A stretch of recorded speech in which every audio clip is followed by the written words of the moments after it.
అందరికీ నమస్కారం అండి. ఫ్రెండ్స్, మనకి ఇప్పుడిప్పుడే మరొక ముఖ్యమైన అప్డేట్ అయితే రావడం జరిగిందండి. అదేమిటంటే పెన్షన్ 7,500 కేంద్ర మంత్రి క్లారిటీ అంటూ ఇప్పుడే మనకు ఒక అప్డేట్ అయితే వచ్చిందండి. అయితే ఇందుకు సంబంధించిన పూర్తి వివరాలు అయితే మన వీడియోలో తెలుసుకుందామండి. వీడియో మాత్రం ఎక్కడ స్కిప్ చేయకుండా చూడండి ఫ్రెండ్స్. అప్పుడే మనకు పూర్తి సమాచారం అయితే తెలుస్తుంది. ఇక ముఖ్యంగా వీడియో నచ్చినట్లయితే లైక్ చేయండి ఫ్రెండ్స్. లేట్ చేయకుండా వివరాల్లోకి వెళ్ళిపోదాము.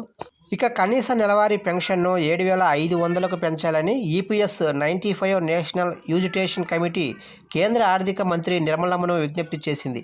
ఈ సంఘం 78 లక్షల మంది పెన్షనర్లకు, పరిశ్రమల్లో పనిచేస్తున్న 7.5 కోట్ల మందికి ప్రాతినిధ్యం వహిస్తుంది. ఆ సంఘం ప్రతినిధులు శుక్రవారం మంత్రిని కలిసి సమస్యలను వివరించారు.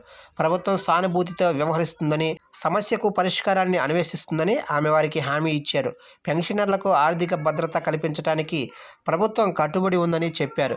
ఇక గత నెలలో ఈ సంఘం ప్రతినిధులు కేంద్ర మంత్రి మన్సుఖ్ మాండవీయన్ను కలిసి ఇదే సమస్యపై వినతి పత్రం కూడా సమర్పించారు.